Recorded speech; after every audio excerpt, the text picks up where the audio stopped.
안녕하세요. 저는 경기도에 살고 있는 30대 여성입니다. 전 그렇게 길지 않은 결혼 생활 끝에 며느리를 돈 나오는 ATM기 정도로 아는 시모와 친정의 호의를 개똥으로 한 남편에게 시원하게 한 방 먹이고 이혼을 해버렸는데요. 저의 기가 막히고 코가 막힌 사연 한번 들어봐 주실래요? 저와 남편의 시작은 지인의 소개였어요.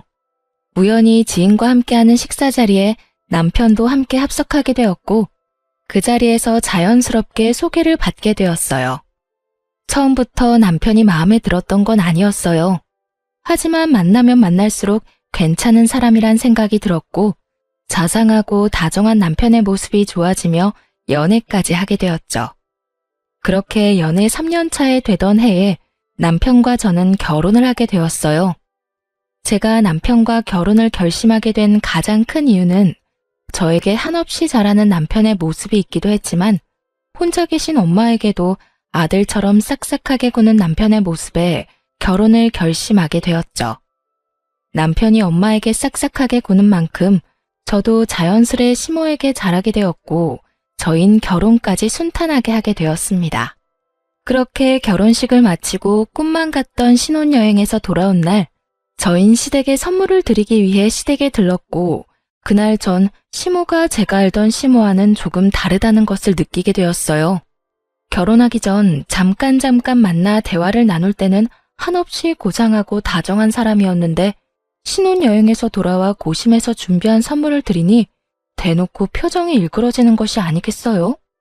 그러면서 하는 말은 저를 더 황당하게 만들었죠. 선물이 이게 다니? 고작 스카프? 사돈 선물은 뭐 샀니? 고작이라뇨. 거기에다 고작이라고 하기엔 그 스카프는 고가의 명품 스카프였고 평소 스카프를 많이 착용한다는 남편의 의견에 따라 남편이 직접 고른 비싼 스카프였어요. 전 그 순간 어이가 없었지만 최대한 아무렇지 않은 척하며 시모의 물음에 답해줬어요. 저희 엄마는 작은 카드 지갑 샀어요. 그리고 어머님 선물은 이 사람이 어머님 스카프 좋아한다고 이 사람이 고른 거예요. 그래 엄마, 그거 비싼 명품 스카프야. 엄마 명품 스카프 갖고 싶다고 했었잖아. 사돈은 지갑이고 나는 왜 스카프야? 선물 가지고 차별하니 지금? 차별은 무슨. 엄마, 스카프가 지갑보다 더 비싸. 왜? 지갑으로 바꿔줄까? 엄마가 명품 스카프 갖고 싶다고 해서 나름 신경을 쓴 건데 지갑이 더 좋으면 지갑으로 다시 사줄게. 아니야. 이왕 사왔으니 잘 쓰마. 시모는 지갑보다 스카프가 더 비싸다는 말에 많이 당황한 듯 손사래를 치며 스카프를 야무지게도 챙기더군요.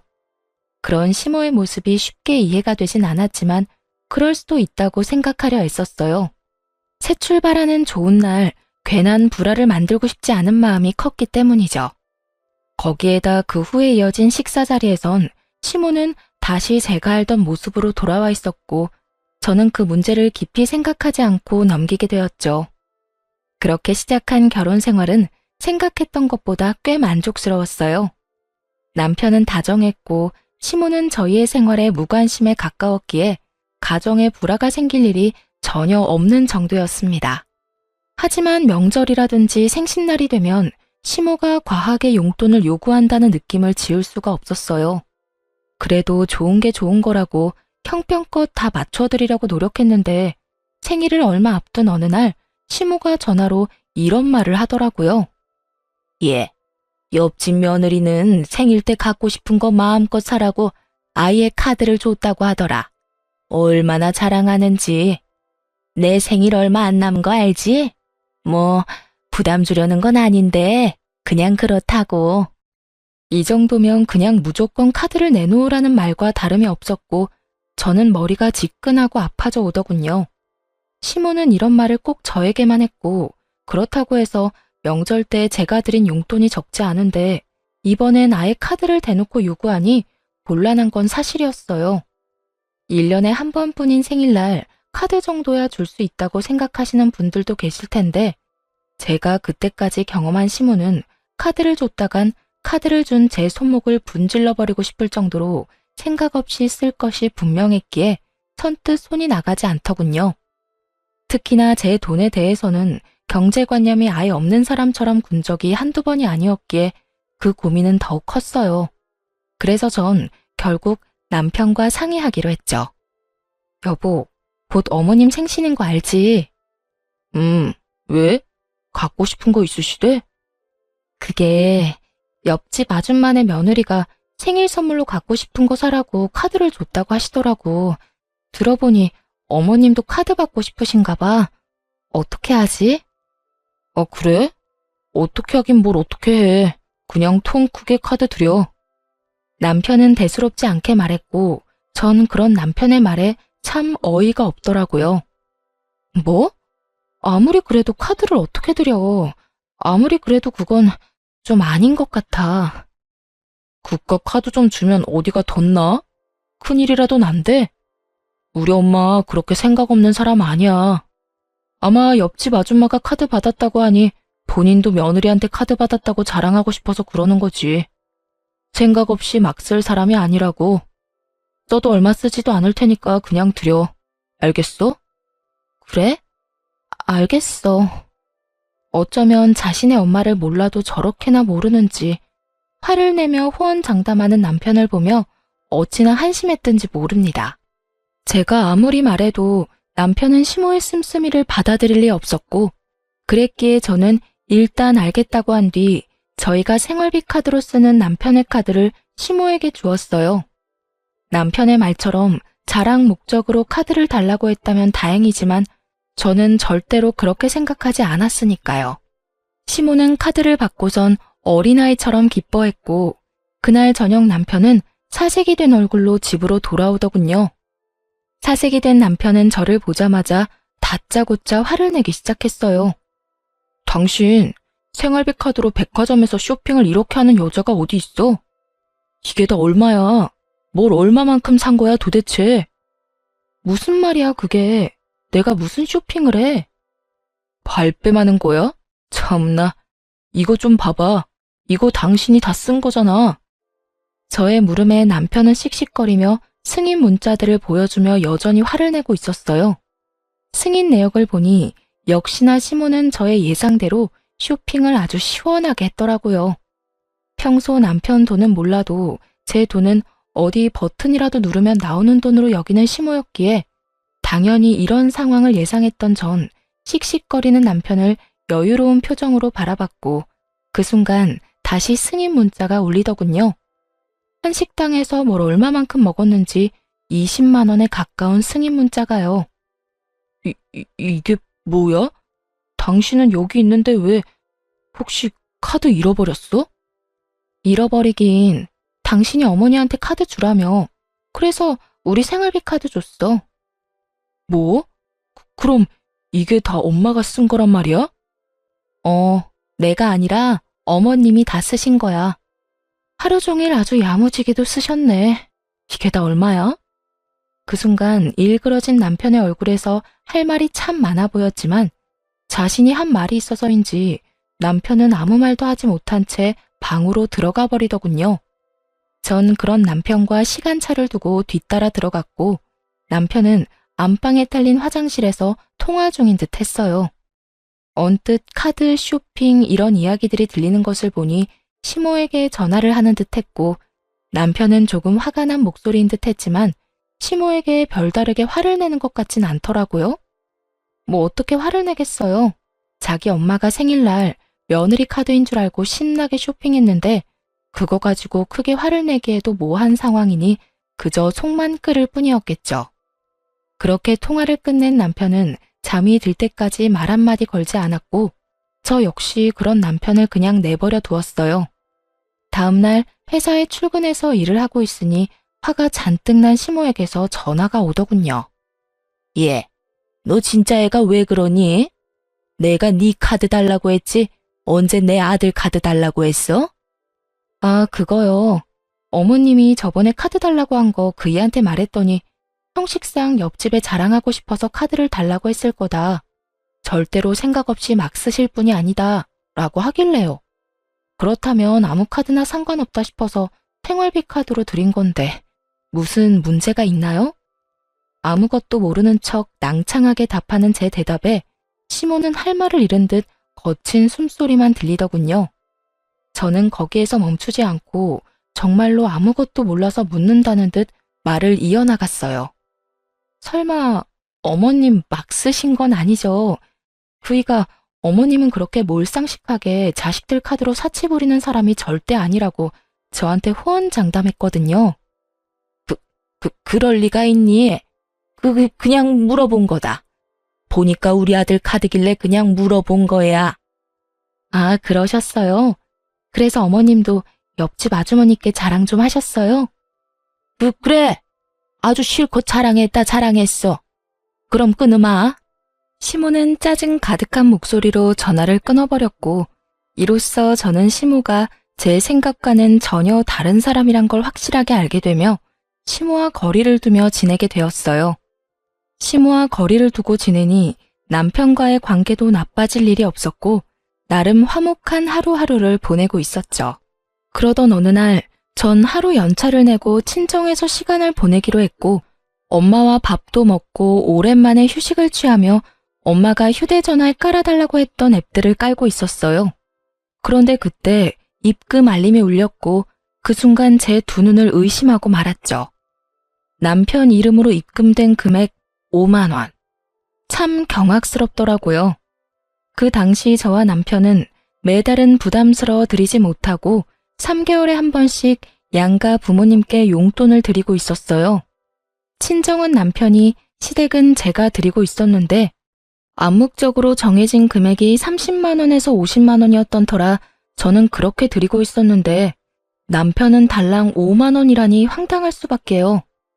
전 그 자리에서 그간 입금 알림 문자들을 살펴보았고 남편 역시 처음엔 저와 비슷하게 보내다가 지난 1년 가까이는 5만 원을 보냈더군요.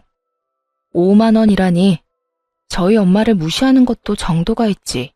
이 정도면 그냥 보내지 않는 것이 더 낫지 않나요? 아무리 형편에 맞게 드리는 용돈으로 성의 표시라도 한다는 것이라지만 몇 달 뒤에 있는 자기 부모님 결혼기념일 기념으로 해외여행을 보내드린다고 큰 돈을 들여 비행기 티켓부터 숙소까지 예약했다는 것을 뻔히 아는 상황이라 더욱 화가 나더군요. 전 괜히 엄마까지 신경 쓰이게 하고 싶지 않아 아무런 티를 내지 않고 시간을 보내다 집으로 돌아왔어요. 부글부글 끓는 마음을 안고 남편을 기다렸죠. 퇴근한 남편이 돌아오자 저는 현관문에서부터 남편에게 따져 물었죠. 당신 진짜 너무한 거 아니야? 다짜고짜 너무하다니 무슨 말이야? 알아들을 수 있게 말해줘야지. 나 다 알고 있어. 당신 근 1년 동안 우리 엄마한테 용돈 5만 원씩 보냈더라. 우리 엄마가 거지야? 5만 원이 없을까봐? 그럴 거면 차라리 보내지 말았어야지. 난 매번 당신 집에 적을 땐 30만 원, 많을 땐 50만 원씩 드리는 거 뻔히 알면서 뭐 5만 원? 지금 장난해? 우리 집이 그렇게나 만만하게 보였어? 애초에 양갓집에 3달에 한 번씩 용돈 주자는 사람도 당신이었잖아. 이러려고 용돈 주자고 했어? 아니, 그게 아니라 당신도 알잖아. 우리 엄마가 그때 생활비 카드로 쇼핑도 과하게 하기도 했고 이번에 부모님 결혼기념일에 여행 보내드린다고 돈도 많이 쓰기도 해서 여유가 없었어. 그걸 말이라고 해? 그럴 거면 아예 보내질 말든가 나한테 말하든가 했어야지. 애들 용돈 주는 것도 아니고 3달에 한 번, 그것도 당신이 그렇게 하자고 해서 드리는 용돈인데 그걸 딸랑 5만 원을 보내는 게 말이 된다고 생각해? 그리고 당신이 5만 원씩 보내기 시작한 게 1년이 다 돼가던데 그걸 변명이라고 하고 있는 거야? 지난 1년 동안 그렇게 힘든데 최근에 당신 부모님 해외여행 보내드릴 생각은 어떻게 했어? 다 말이 안 되잖아. 미안해. 이리저리 좀 힘들어서 그랬어. 내가 힘들다고 안 보내기엔 장모님이 기다릴 것 같아서. 그래도 5만 원은 아니었는데 미안해. 한 가지 확실하게 말할 수 있는 건 장모님을 무시한다거나 그런 건 전혀 아니었어. 난 장모님도 아무 말씀 안 하시니까 지레짐작으로 괜찮으신가 보다 하고 안일하게 생각했어. 정말 미안. 그런데 어떻게 알았어? 혹시 장모님이 말씀하셨어? 우리 엄마가 그런 말을 했겠어? 그런 말을 할 거였으면 당신이 5만 원도 용돈이라고 처음 보냈을 때 당장 말했었겠지. 내가 오늘 친정 가서 엄마 휴대전화 정리해주다가 봤어. 내가 진짜 엄마 볼 면목이 없어서. 어쨌든 당신한테 정말 실망이야. 남편은 다시 한번 절대 친정을 무시하려고 했던 행동이 아니라며 싹싹 빌었지만 저는 이미 마음이 상할 대로 상해버렸고 죄인 얼굴을 하고 비는 남편에게 이렇게 말했어요. 다 됐고 앞으로 각자 집은 각자 알아서 챙기자. 생신, 명절, 어버이날 그게 뭐든 다. 각자 집은 각자 알아서 챙기자는 말이야. 그리고 당신 한 번만 더 우리 엄마한테 이딴 식으로 대했다간 나 가만히 안 있을 테니까 그런 줄 알아. 알겠어. 정말 미안해. 남편은 그날 이후 저와 엄마에게 다시 잘하려는 모습을 보였고 전 그런 남편을 보며 이렇게 이혼하는 건 아니라는 생각에 마지막이라는 심정으로 남편을 받아들이려고 노력했어요. 그렇게 시간은 흘러 다시 용돈을 드리는 날이 다가오고 전 남편에게 통보했듯이 시댁이 아닌 친정으로 용돈을 붙여드렸어요. 하지만 이런 저와는 달리 남편은 시댁에 용돈을 주지 않은 듯했고 시모에게서 전화가 왔더라고요. 예, 너 왜 이번 달에는 용돈 안 주니? 혹시 잊었니? 넌 나이도 젊은 애가 그런 걸 잊고 그러니? 나 오늘 돈 쓸 때 있으니까 얼른 붙여주려무나. 제가 무슨 시모에게 돈 빌린 빚쟁이도 아니고 용돈 달라는 사람이 얼마나 당당한지 참 기가 다 막히더군요. 어머님, 이제부터 각자 집 용돈은 각자 챙기기로 했어요. 그러니까 그렇게 급하면 그이한테 전화해보세요. 뭐? 그런 게 어디에 있니? 매번 네가 줬으면 계속 네가 줘야지. 왜 내 아들한테 주라고 그러니? 그러지 말고 그냥 네가 줘. 괜히 바쁜 애한테 그런 거 시키지 말고. 알겠니? 언제나 늘 그렇듯 돈만 연관되었다 하면 시모는 독불장군처럼 대화가 통하지 않았고 전 그런 시모를 잘 알기에 일단 알겠다는 말과 함께 전화를 끊고 돈을 붙여주었어요. 남편이 그랬듯이 딱 5만 원을요. 돈을 입금하고 얼마 지나지 않아 시모에게서 득달같이 전화가 다시 오더군요. 너 지금 5만 원 붙인 거니? 나랑 지금 장난해? 오냐오냐 해줬더니 시험이 무서운 줄 모르고 날 무시해도 유분수지. 어디서 5만 원을 보내 5만 원을? 내가 무슨 거지인 줄 알아? 그러게요. 저도 잘나신 어머님 아들이 저희 엄마한테 근 1년 동안 딸랑 5만 원씩 보내길래 무시해서 그런 줄 알았더니 그건 아니라고 하더라고요. 그래서 저도 무시하는 건 아니고 남편이랑 너무 차이나게 용돈 드리는 것도 아닌 것 같아서 딱 5만 원 보낸 건데 무슨 문제 있을까요? 어쨌든 이번 달부터 각자 집은 각자 챙기기로 해서 제가 굳이 드릴 필요는 없지만 어머님이 당장 내놓으라고 이리 성하니 제가 인심 써서 드리는 용돈이에요. 그러니 아껴 쓰세요, 어머님. 뭐라고? 내 아들이 5만 원을? 그랬을 리 없다. 절대 아니야. 저도 제 두 눈을 의심했지 뭐예요. 정 못 믿겠으면 직접 아들한테 전화해서 물어보세요. 그럼 끊어요. 며느리를 빚쟁이 대하듯 막 대하는 시모에게 저 역시 친절하게 예의를 다해야 할 필요를 느끼지 못했고 이때쯤부턴 저 역시 시모에게 대우라는 걸 하지 않게 되더군요. 오는 대우가 그따위이니 가는 대우 역시 이따위일 수밖에요. 특히나 돈 선물 때문에 매번 이 난리이니 미운 정도 떨어져 버린 지 오래였어요. 이런 인간이란 걸 왜 진작 알지 못했을까 회의감마저 들었으니 시모와 예전처럼 지내기는 이미 글러버린 일이었죠. 한 번만 더 전화가 온다면 어떻게 대응을 해줄까 고민했지만 시모는 더는 저에게 전화가 오지 않았고 시모 대신 화가 잔뜩 난 남편이 집에서 퇴근한 저를 기다리고 있더군요. 당신 우리 엄마한테 다 말했어? 내가 장모님 용돈 5만 원 드렸던 거 다 말했냐고. 왜? 왜? 지금 그게 할 말이야? 그런 걸 왜 말해? 우리 엄마 당신 때문에 해외여행도 안 간대. 내가 그렇게까지 힘든 줄은 몰랐다고. 그냥 여행 안 가도 되니까 생활에 보태 쓰라고 하더라. 왜 그런 소리를 해서 엄마 아빠 여행도 못 가게 만들어? 왜 무능한 아들을 만드냐고? 어쩔 거야? 어떻게 책임질 거냐고? 지금 나한테 책임을 묻는 거야? 정신 차려라, 제발. 당신은 내가 시간이 남아도는 사람처럼 보이니? 내가 시간이 남아돌다 못해 심심해 미치기 직전이라 어머니한테 전화까지 해서 어머님 잘난 아들이 우리 엄마한테 용돈이랍시고 5만 원씩 주고 있었더라 하고 미주알 고주알 다 말하고 다녔을까봐? 그럼 엄마가 어떻게 한 거야? 어떻게 알았겠어. 상황이 머리에 안 그려지니? 그 대단하신 당신 엄마가 나한테 오늘 전화 왔더라. 용돈 내놓으라고. 난 무슨 어머니한테 빚이라도 진 줄 알았어.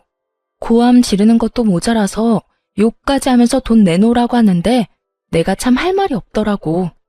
그래서 5만 원 보내드렸더니 더 난리 부리시던데. 그래서 다 말해드린 거야. 해외여행? 참나 진짜. 그냥 잘 됐다고 생각해. 그렇지 않아도 그 여행 예약 때문에 금전적인 타격도 컸을 텐데 다 취소하고 그 돈으로 용돈이나 더 챙겨드려. 아까 어머님이 오늘 꼭 쓸 데 있다고 돈 빨리 달라고 하던데. 아무리 그런 상황이라도 꼭 그런 말까지 해야 했어?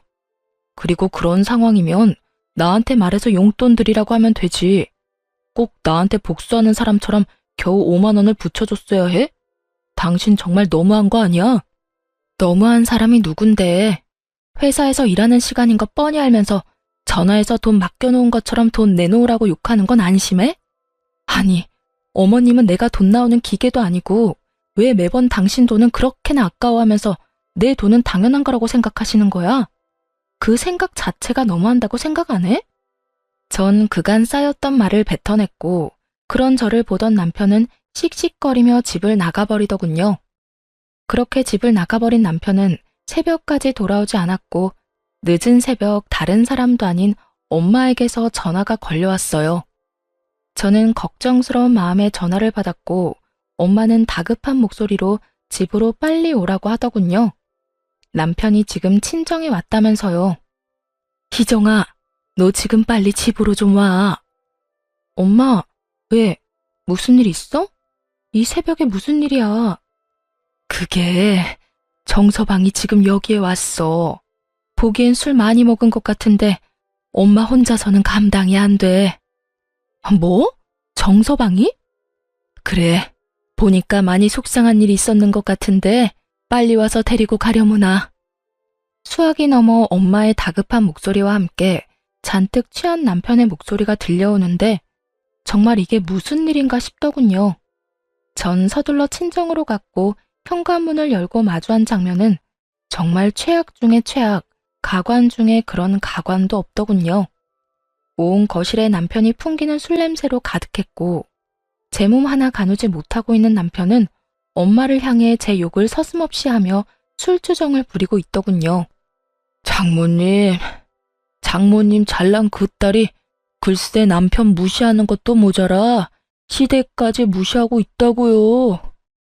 정서방, 자네 많이 취했네. 할 말 있거든 내일 하고 오늘은 그만 돌아가게. 네, 저 취했습니다. 술 좀 먹었어요.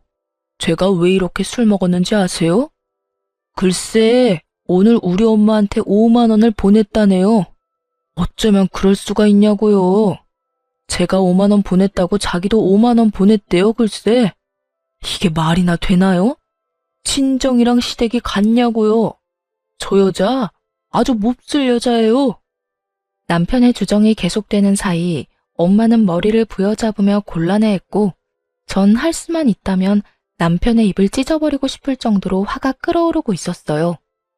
그야말로 남편이 개가 된 모습을 보는데 전 어떤 말도 섞고 싶지 않더라고요. 생각 같아선 버리고 집으로 돌아오고 싶었지만 그럴 순 없는 노릇이기에 끊임없이 주정을 늘어놓는 남편을 끌고 집으로 돌아왔어요. 그 후 남편과는 말도 섞지 않으며 이혼하기로 결심을 굳혀가고 있었어요. 다음 날 술이 깬 남편은 저에게 어떤 사과의 말도 하지 않더라고요. 물론 친정에도 찾아가서 빌기는커녕 연락조차 하지 않은 듯 했고, 전 굳이 그런 인간을 붙잡고 당장 사과하라고 말하기도 싫어서 아무 말도 하지 않고 있었어요. 건성건성 시켜서 하는 사과 해봤자 뭐하며 받아봤자 뭐하겠어요? 반성도 없고 변하는 것도 없을 텐데요. 그렇게 저흰 돌이킬 수 없는 관계가 되어가고 있었습니다. 그러는 와중 시모의 생일은 다시 다가왔고 시모에게 전화가 왔더군요. 아가, 조금 있으면 내 생일인 건 알지? 네, 잘 알고 있어요. 그러면 다행이고, 이번 생일 땐 선물이나 용돈은 됐고 생일상 좀 차리거라. 집에서 친한 지인들 불러서 간단하게 밥이나 함께하고 넘어가려고. 이번 주 주말에 한 10명 정도 오기로 했으니까 그런 줄 알고, 좋아하는 음식들이 다 다르니까 꼭 챙겨야 하는 음식은 따로 문자로 보내주마. 아, 간단하게 10명이요? 이번 주말이고요?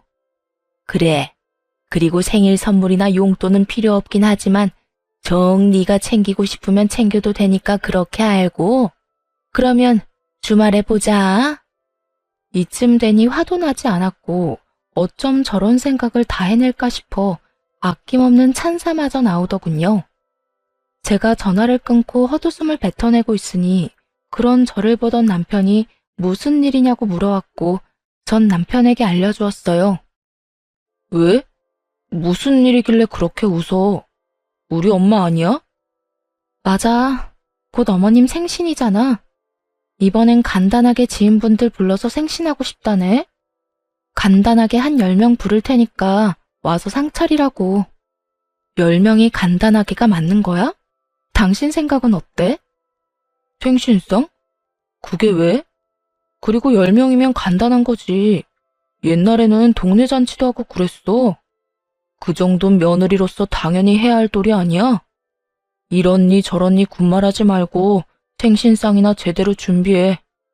엄마 친구분들도 많이 오신다고 하니까 엄마 망신당하지 않게 제대로 솜씨 발휘해보란 말이야. 언제는 자기 부모 생신인데 왜 저보고 그런 고생을 하냐며 자기 부모 생신 땐 자신이 미역국부터 해서 다 준비할 테니 신경도 쓰지 말라던 남편은 어느새 저런 골빈말이나 뱉어내는 놈으로 변해 있더군요. 기대를 한 것은 아니었는데 이렇게 변해버린 남편을 직면하고 나니 더는 이런 남자와 함께 살 이유가 없다는 생각이 들더군요. 그깟 생일상 충분히 차려드릴 수 있는 일이었지만 이때까지 일어난 일들로 인해 충분히 시댁과 남편에게 실망했고 무엇보다 이혼을 고민하는 와중이었잖아요. 친정에서 그런 잘못까지 저질러 놓고서도 관계의 개선을 위해 전혀 노력하지도 않는 남편을 보며 저 역시 가정을 지키는 것을 포기한 것이었죠. 그렇게 이혼을 결심하는 그 순간에도 시모는 눈치도 없이 생일상에 꼭 올려야 할 음식들을 문자로 보내오고 있었고 전 이렇게까지 하는 시모를 보며 이혼 통보의 날을 시모의 생일로 정하게 되었습니다.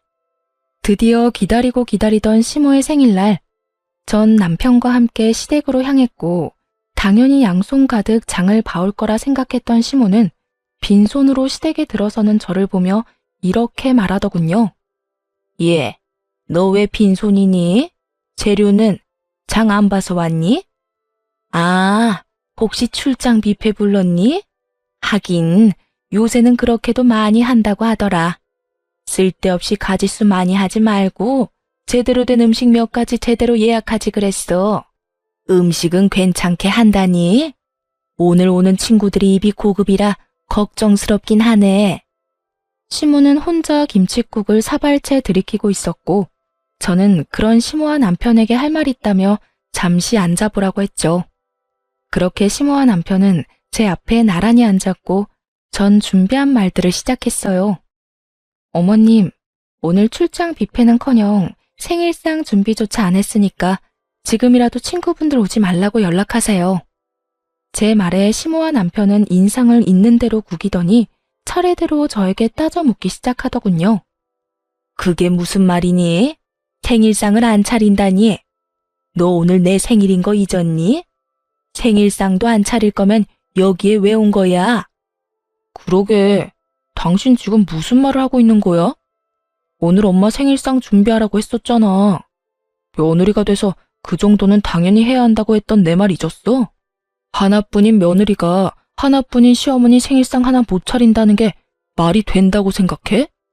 두 사람은 사태 파악을 전혀 하지 못하고 저에게 따져묻기 바빴고 전 그런 두 사람에게 통보했습니다. 당신 말이 맞아. 그러니까 나 이 집 며느리 더는 안 할 거거든. 어머님, 저희 집 며느리 자리 반납할게요. 더는 더럽게 치사해서 못 해먹겠어요. 그러니까 제가 생신상이든 밥상이든 차릴 필요가 없지 않나요? 저의 통보에 시모는 멍하니 저를 바라보았고 남편은 득달같이 몸을 세우며 저에게 따져 묻더라고요. 뭐? 그게 무슨 말이야? 며느리를 안 한다니?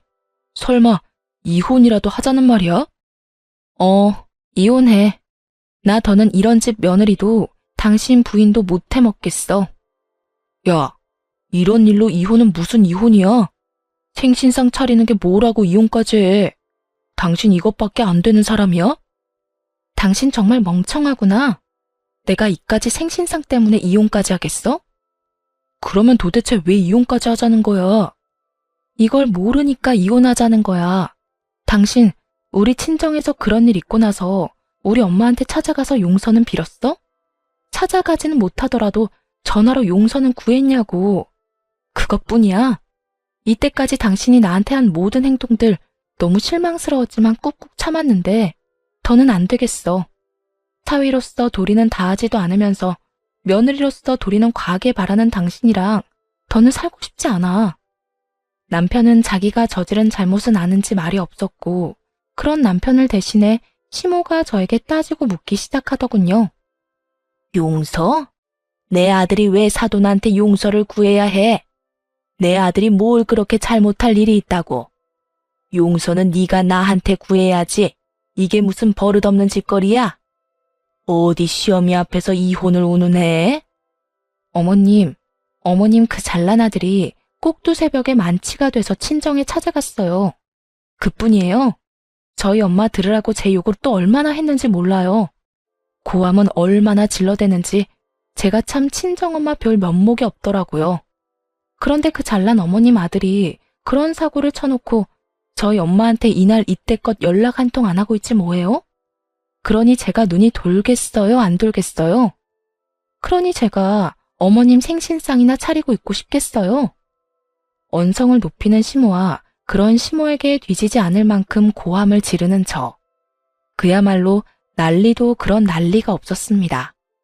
시모는 믿을 수 없다는 눈빛으로 남편을 쏘아보더니 이내 남편 놈을 운운하고 나서더군요. 남자가 술 많이 마시고 그러다 보면 그런 실수쯤은 다 하는 거야.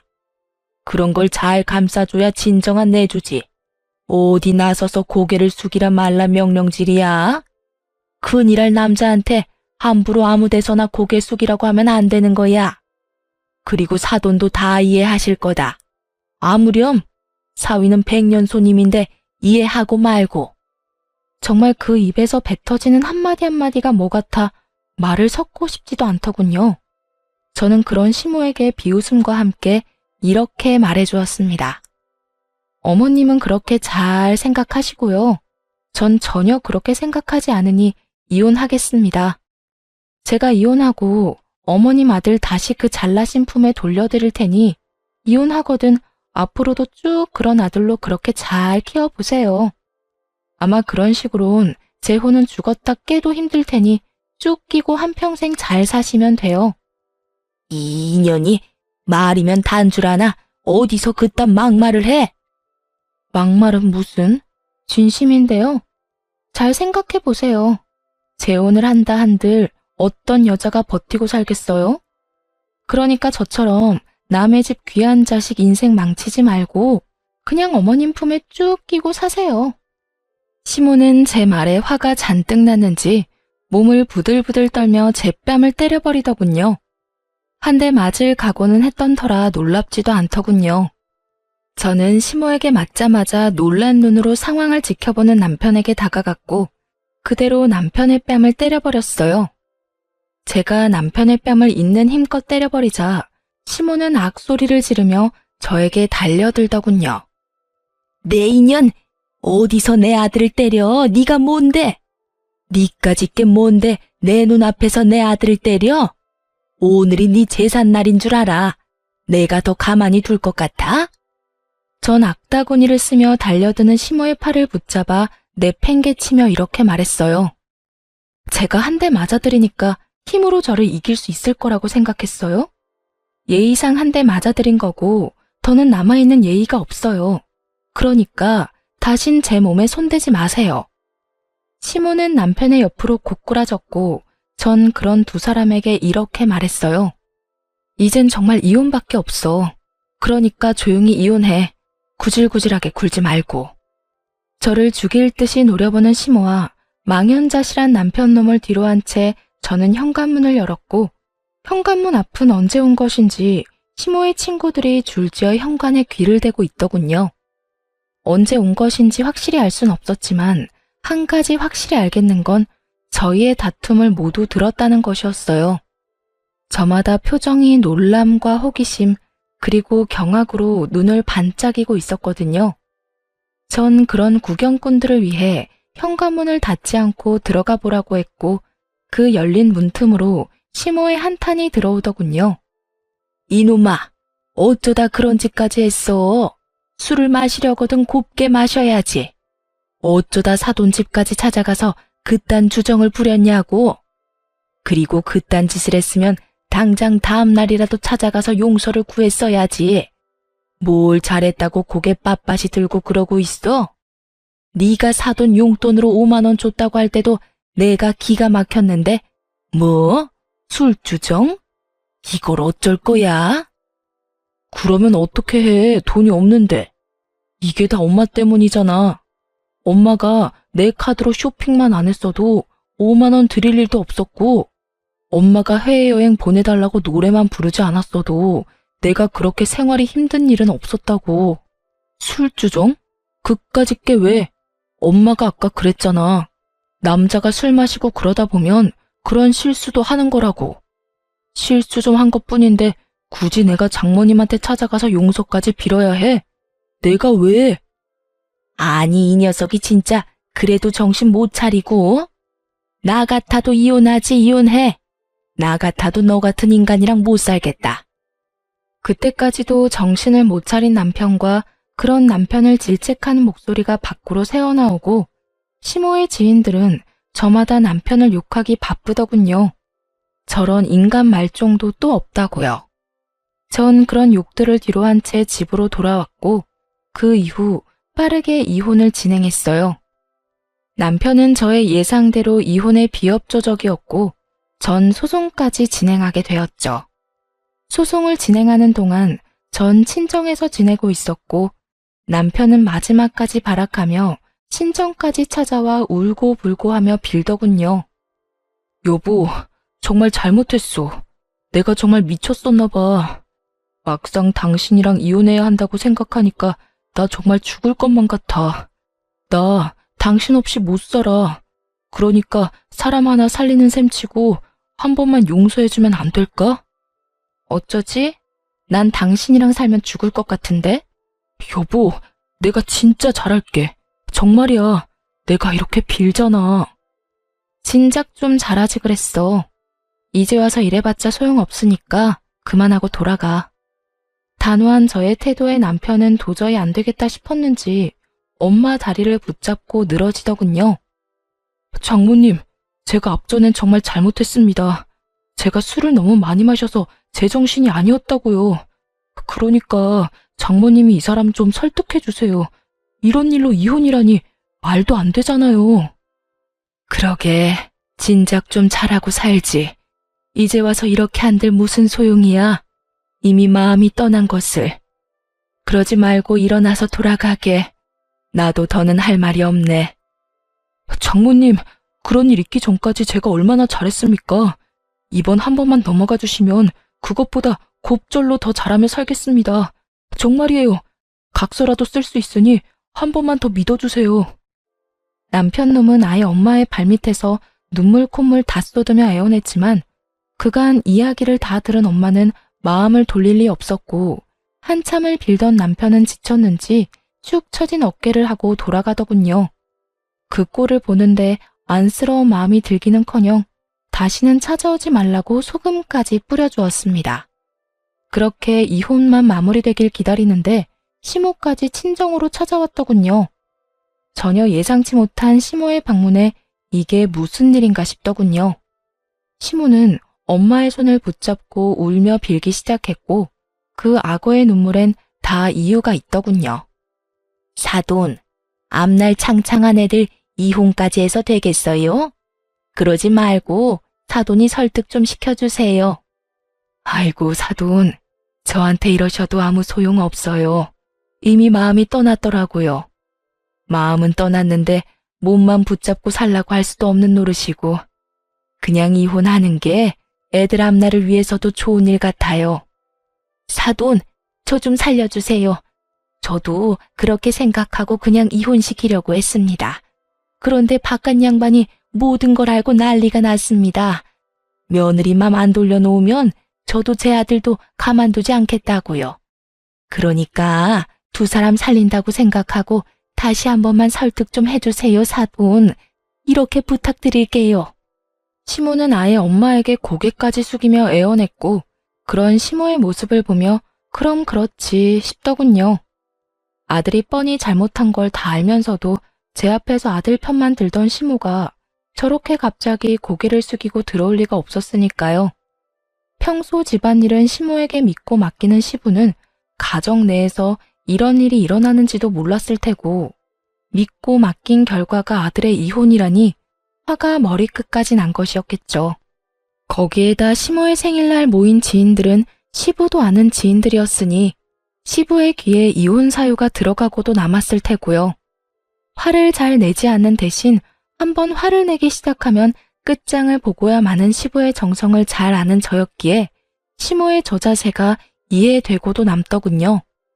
시모는 계속해서 엄마에게 매달리고 있었고 다른 사람도 아닌 시모가 그런 식으로 나오니 엄마도 남편에게만큼 강경하게 대응하지 못하고 있더군요. 전 그런 시모의 손을 휙 뿌리쳐주곤 이렇게 말했어요. 이제 와서 이래봤자 아무 소용없어요. 마음 약한 우리 엄마한테 울고불고 하면 어떻게 될 줄 아셨나 본데 이혼하는 당사자는 저예요, 저. 우리 엄마가 아니고요. 아가, 내가 정말 잘못했다. 네가 한 번만 마음 돌려주면 앞으론 너희한테 연락도 하지 않으마. 집안 행사에도 네가 오고 싶지 않다면 오지 않아도 되고 그까짓 용돈도 안 줘도 돼. 그냥 내 아들이랑 살아만다오. 응? 왜 잘못을 저지른 것들은 뒤늦게 후회하는 척을 하며 악어의 눈물을 흘려대는지 모르겠더군요. 그러게 진작 잘하지 말이에요. 저번 머리채를 잡으려던 그 순간과는 180도 다른 모습으로 저희 앞에 엎드렸고 전 그런 시모에게 이렇게 말했어요. 저는 어머님 아들이랑 1분 1초 같이 살아만 주는 것도 싫습니다. 그러니까 이만 돌아가 주세요. 계속 이러면 제가 끌어낼 수밖에 없어요. 이 인연이 뭐? 끌어내? 네가 감히 누굴 끌어내? 누군 니까지 년이 예뻐서 이런 줄 알아? 나도 그 영감탱이 아니면 여기서 이러는 일도 없었어. 당장 이혼시키고 새 장가 보내면 되지. 이혼이 여자한테나 흠이지 남자한테도 흠인 줄 아니? 남자는 얼마든지 처녀한테 장가 갈 수 있다고. 그리고 사돈도 그러는 거 아닙니다. 사람이 이렇게 빌면 말이라도 그렇게 해본다고 하면 어디가 덧납니까? 얘가 누굴 닮아서 이리도 독한가 했더니 다 사돈 피었나 보네요. 시모는 마지막 발악에 가까운 막말을 쏟아내고 있었고 전 그런 시모를 끌어내며 이렇게 말했어요. 아줌마, 여기 와서 행패 부리지 말고 당장 나가세요. 한 번만 더 찾아오면 경찰에 신고할 테니 그런 줄 알고요.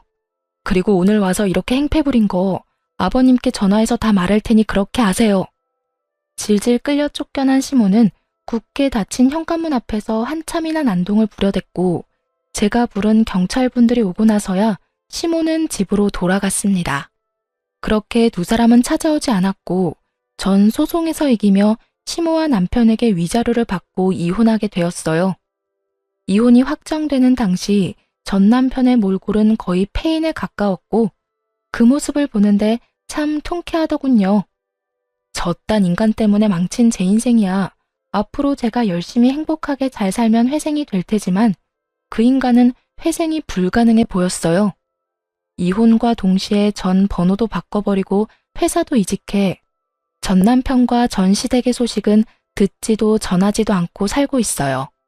가끔 이혼 후 전 시모와 전 남편이 전 시부에게 정말로 쫓겨는 났을까 문득 궁금해질 때도 있지만 굳이 알아서 뭐 하겠어요. 이미 끝난 인연이고 더는 그런 인간들 이야기로 귀를 더럽히고 싶지도 않은걸요.